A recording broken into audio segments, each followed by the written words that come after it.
Okay, so we're about to start. I've been talking to Kristel, and I have to say she has got me hyped for this one. So the floor is yours. Well, that's good news.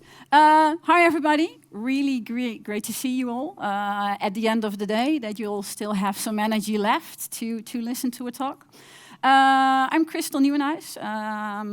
I've been working for bol.com for 8 years now. I'm an IT architect, but I'm really a programmer still. I just love to code. I started out as a software engineer, and I still like to create programs. And now we're going to talk about graphs for the next 30 minutes, graph and graph technology. And basically because I think that graphs are really cool. I really like them. I think they're really good to visualize information and to convey information to other people. And I think it's awesome that you can then apply algorithms to them to derive new information, like is there a cycle in this graph? Or what's the longest path in the graph? Or what's the level of connectedness between the nodes in the graph? So there's so much more information you can derive from the basic set of data that you have. And my fascination for graphs started really early at university. I did a degree in business information technology a long time ago. And in my second year, I had this course called graph theory. And by far, this is one of my most favorite subjects I did while at university. And I actually still have some proof for that, because apparently I still had a syllabus about graph theory. And of all the subjects I did, I only have 4 syllabuses left on my bookshelf. 2 of them are math related, the other 2 philosophy of science, and this is one of the 4. All the computer science stuff and the organizational theory stuff, I chucked it out somewhere along the road because I wasn't too confident that it could stand the test of time. And the math stuff and philosophy, I was pretty sure that that could still be true in like 10, 20, 30 years' time. So I must say, I browsed through this week. I would totally fail the exam if I had to do it again this week. But I liked it, and I still like it. By now, you might be thinking like, okay, Kristel, that's really nice that you have a personal fascination for graphs, but hey, why should we care? And that's a really valuable question. So let's look at the value that graphs have. When we think about data, we tend to think about data in terms of lists. Lists of items, lists of things that we can put into a table, like a list of the capital cities in Europe, or a list of all the applications that make up our IT landscape, or a list of all the money transfers going on in an economy in a year. And I mean, while that's nice to have a list, in how many situations is just a list really valuable? Like just having a list of capital cities in Europe. I mean, it could be valuable if you're a 10-year-old and you have a geography test next week, and you need to know the capitals by country, but apart from that, not so much value. Well, if you would have information about the connections between those cities, like you would know the travel distance or travel time between capital cities in Europe, you could create a travel plan. Or if you would have information about connections between applications in our landscape, you could do things like impact analysis, because if you would know, like, if this would be an application, and you see what other applications are connected to it, what would happen if you change the API, which applications could be impacted. So having information about connections between items, there's real value, there's real information in that. So while lists are nice, lists are just data. And to me, graphs are simply better. There's more information in graph. It's all about the connections between things. So enough about graphs in general. Let's talk about graph technology, the technology out there to support your graph native model. And I'm going to talk about Neo4j. Neo4j is a graph database. It's been around for quite a long time, but it's gaining more and more popularity, and I think it's the mostly used graph database at the moment. There's a free open source community edition of Neo4j, and we use it as the basis of the software parade, and I will come back to the software parade later on. And I would like to focus on two things where Neo4j is powerful. Once you have your database and all the database in it, basically what you want to do, you want to be able to ask a question and get an answer. And both of those things, you want them to be quick and easy. You want it to be really easy to write a query. It should be fast. And you don't want to wait too long for an answer, so you want query execution to be fast. I want to demonstrate both those two things with two examples. The first example, and I'm going to concentrate on query writing in this example. It's a very simple conceptual data model that you could just draw on the whiteboard. We have teams owning applications. That's probably familiar to all of us here. So if this would be your data model of your application, it's what you thought of, you drew it on your whiteboard. It's a really simple 4-step process to transform this whiteboard data model into a query for your database. First step, we're going to translate this model into ASCII. So get rid of all the symbols and circles, just plain text. Next step, we're going to add a bit of formalization to it. So we're going to use round brackets for nodes, square brackets for relationships, semicolons to indicate types, and an arrow for the direction of the relationship.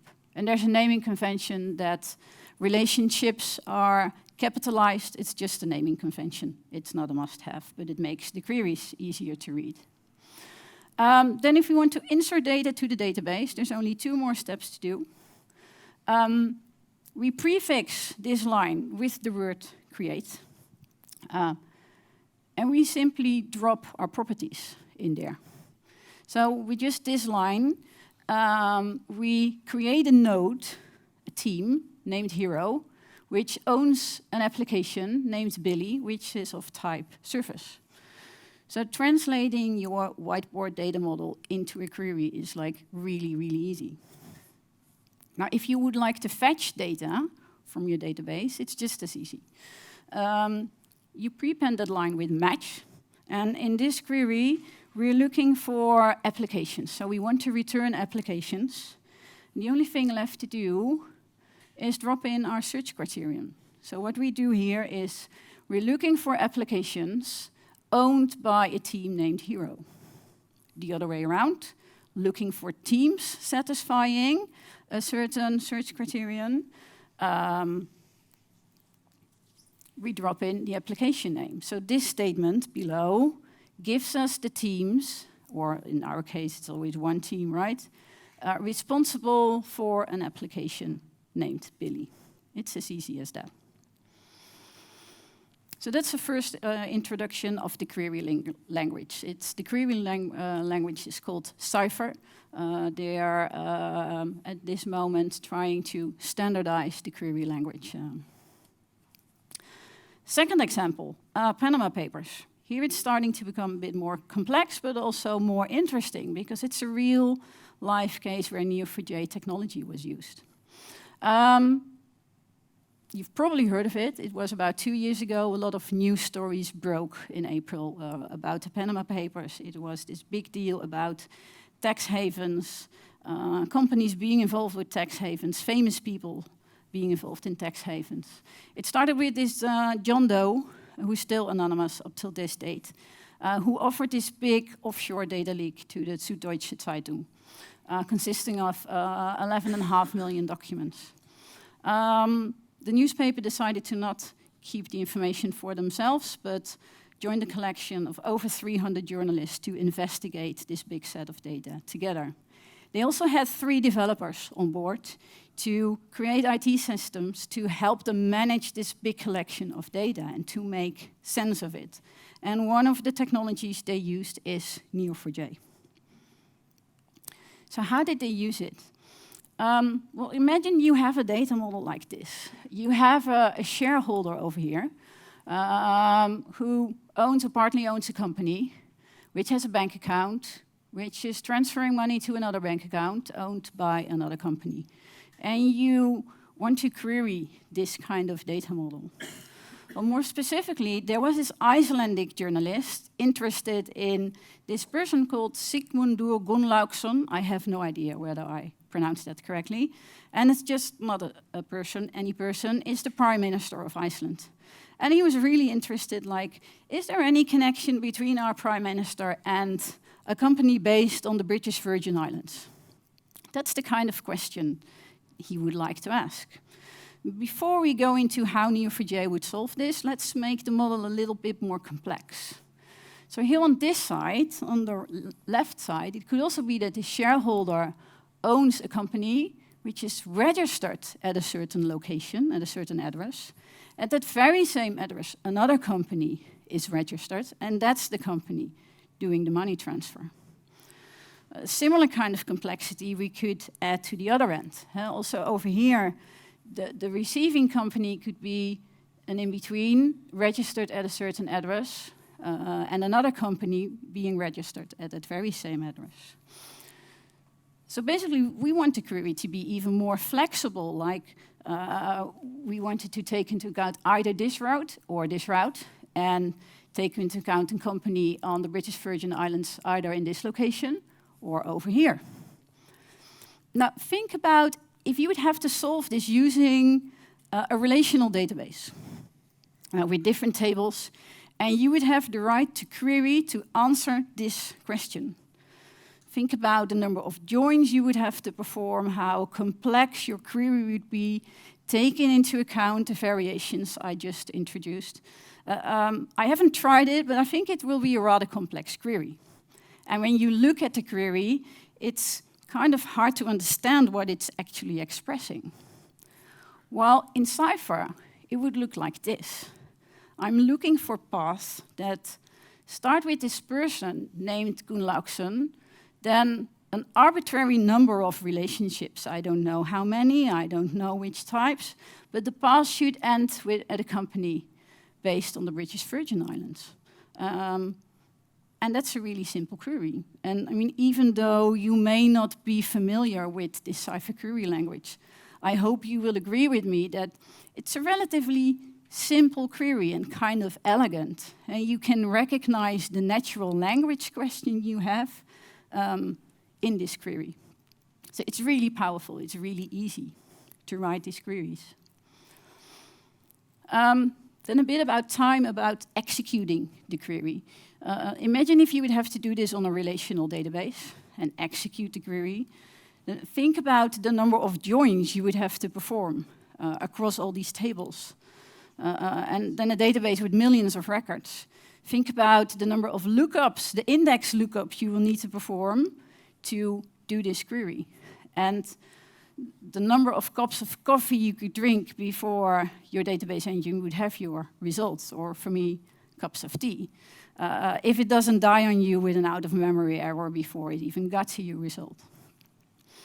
Neo4j does this differently. What it basically does, like for instance, if you have this node, within this node in memory, it stores the pointers to these relationships. And in each relationship, it stores the pointer to the nodes it's attached to. So all it does is just pointer chasing from one memory address to the next. And they have benchmark tests out there that state that they can do 1 million relationship traversals within a second. And that's paper. I haven't tried it out myself, but they designed it for scale. By the way, this query did return a result, and that ended finally in the resignation of the Icelandic Prime Minister, especially because he denied to being involved in any foreign companies in a live TV interview somewhere, and it's just not a really good thing for a politician to do, lying, especially not about a subject like this. So this is an example of this new technology having impact on real life.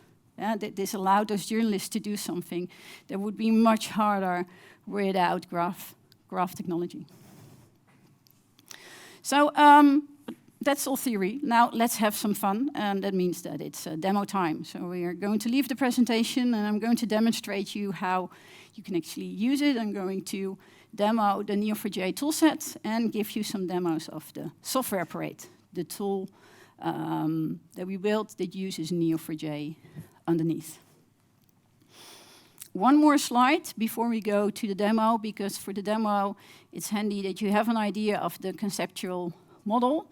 This is also the conceptual model of the software parade. By the way, from all the people from bol.com here, who doesn't know what the software parade is? Who has no idea what I'm talking about? Okay, I see one hand. Apart from that, it's good news. You will see later on.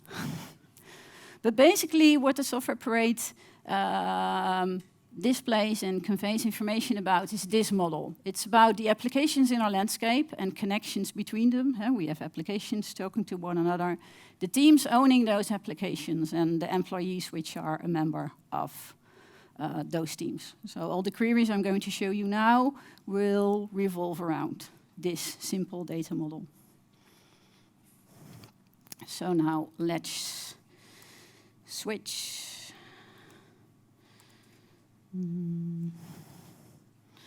The first thing I want to show you is the Neo4j browser. When you install Neo4j on your system, you get this browser for free. I now have it running on my local machine, and I have a subset of the software parade data loaded into it. It's also a kind of old subset, so it's not actually true anymore, but it does give you an idea of what we can do with it. And what I've prepared a query over here.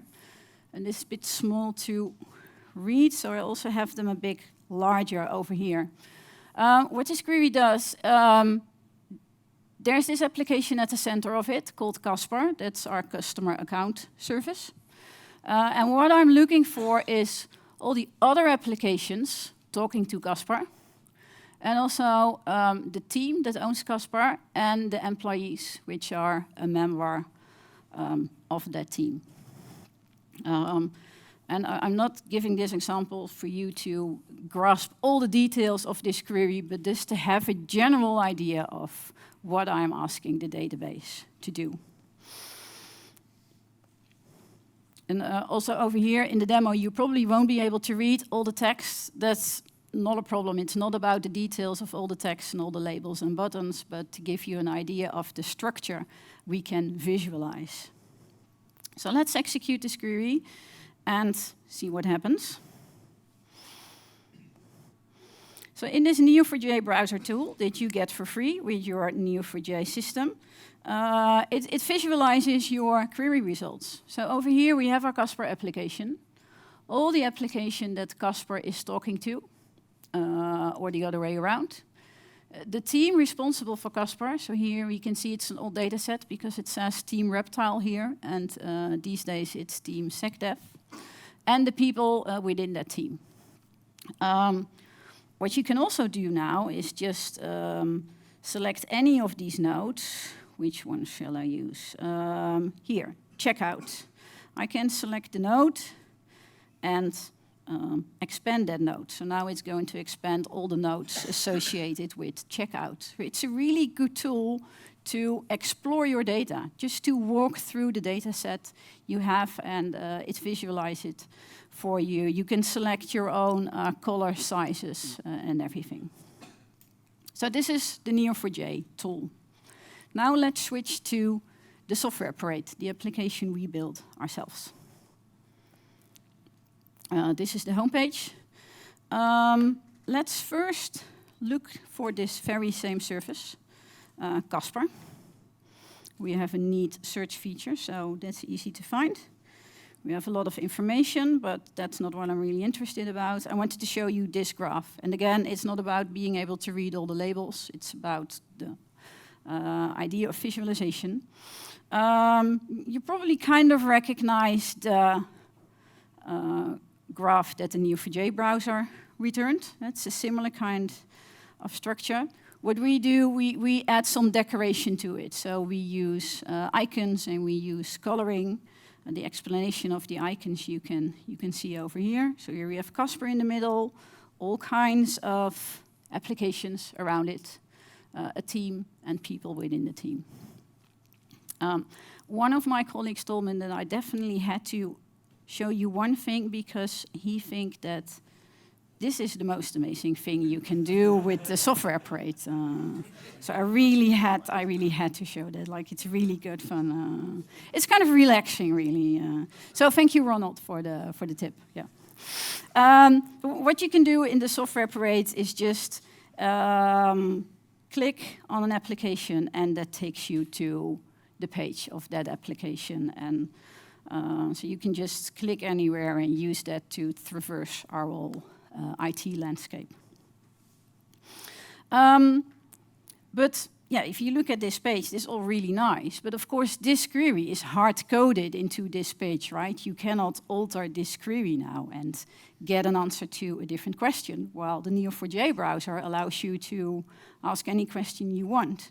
And we thought that this query feature was really cool, so we decided to build a feature like that within the software parade itself. And we call that the DIY query, the do-it-yourself query section.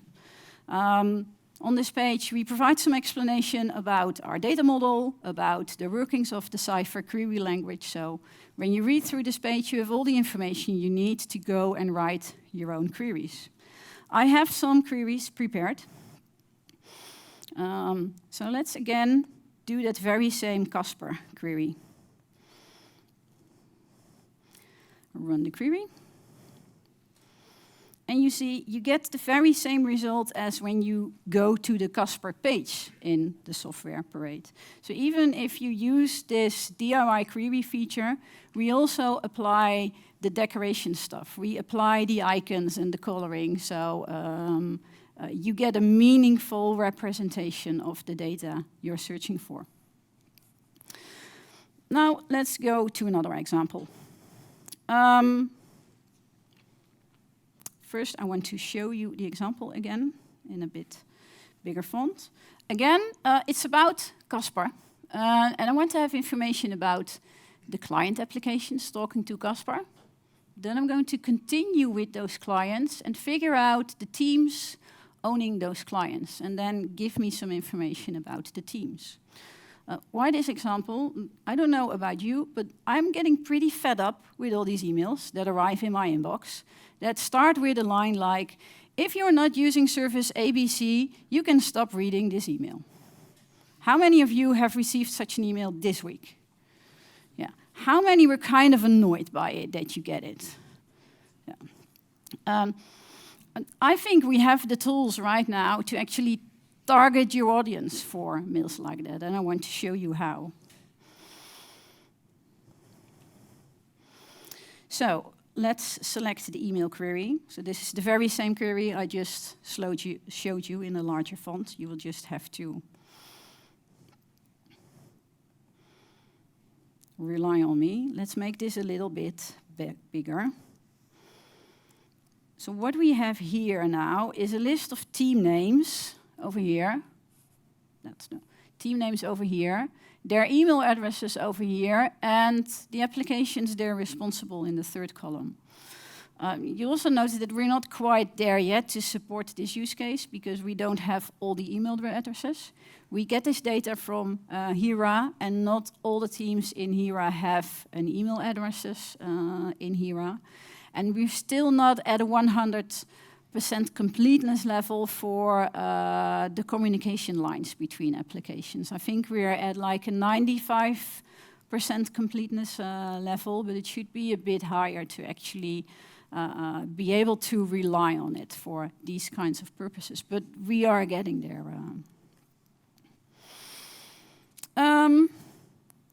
Third example. Now we're just going to do a fun example. Not everything needs to be meaningful. We're going towards the end of the day, drinks and all that stuff.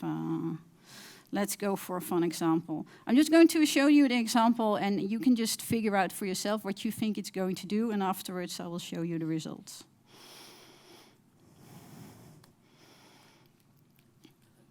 So take a minute to look at the query, kind of have an idea what it's going to do. So let's execute this one.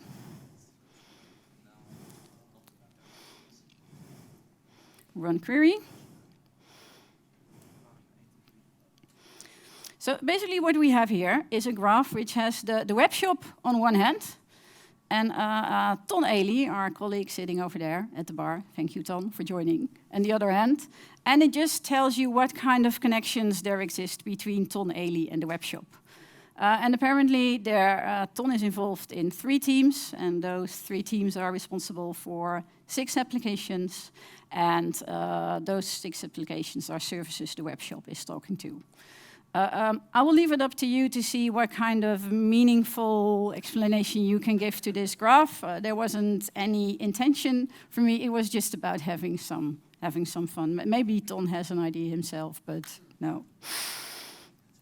Then to finish off, one more query with a more serious note. It's this one. Again, just look at the query and try to figure out what you think it's going to do.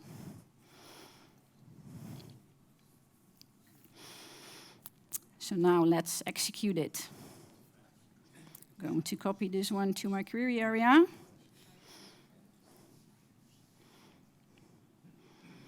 This one takes a bit longer. So what you see here are all the cyclic dependencies in our application landscape involving DLY, which is quite a lot. What you also see, the dotted lines are asynchronous relationships. The solid lines are synchronous relationships. Now let's say we're more interested in cyclic dependencies based on only synchronous relationships and just filter out the asynchronous ones. So let's do that. So this is going to be scary, right? Live query alteration. Type synchronous.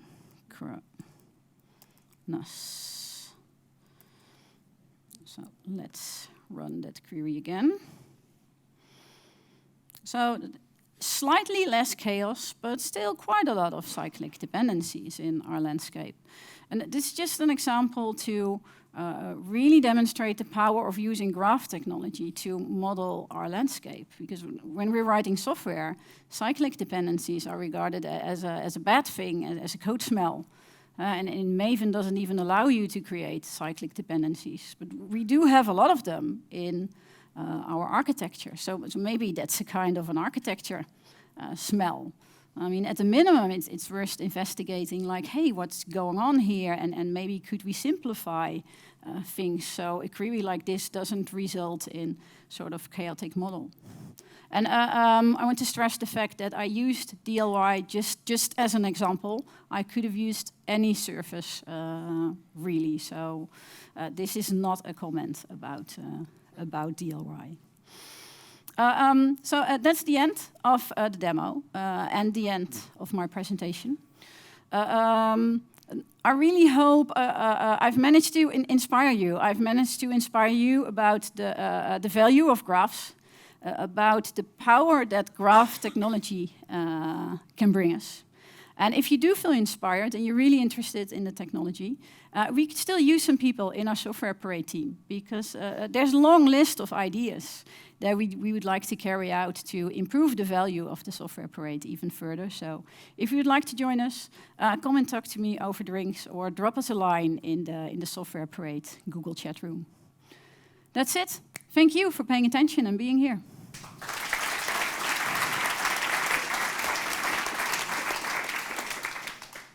So, any questions? Great talk. I share your enthusiasm about graph databases.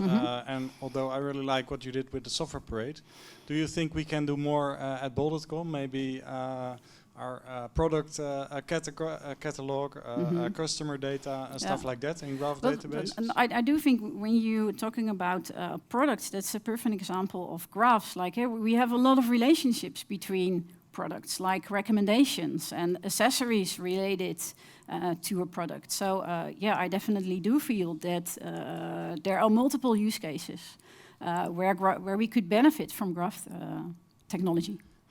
I completely agree, but do you think the added value is enough to counter the cost for changing our whole data? Yeah, very relevant question, but also yeah, too difficult to answer basically for me. Of course, there's always some investment, but the money is in the long run. That's and this thing, yeah, it was really easy to set up. Like we spend most of the times writing query, and that's really easy.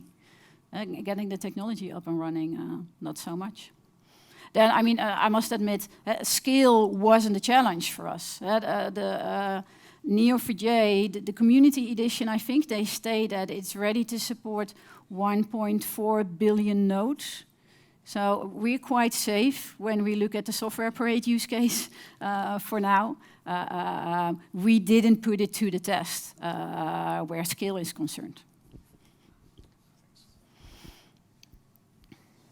Any more questions?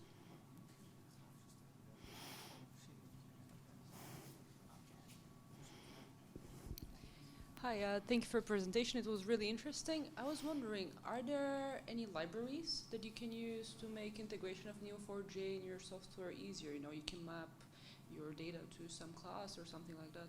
Yeah, there are libraries to use it in Java, in Python, in JavaScript. So I think there are 4 or 5 different programming languages for which they support libraries. Yeah.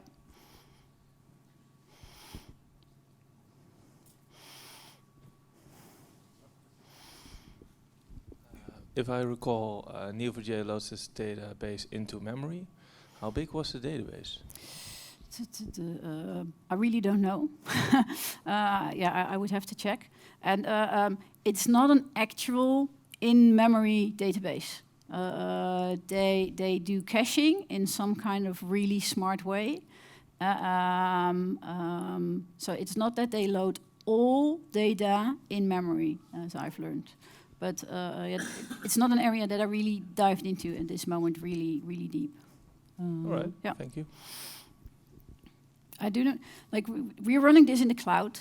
It's a cloud application, and when you start a cloud application, you get like basic amount of memory and CPU, and I think we had to like double the amount of memory to run the database compared to the basic amount that you get when you start an application. So I don't know the numbers, but we didn't have to make any like crazy adjustments to have this up and running. Thank you.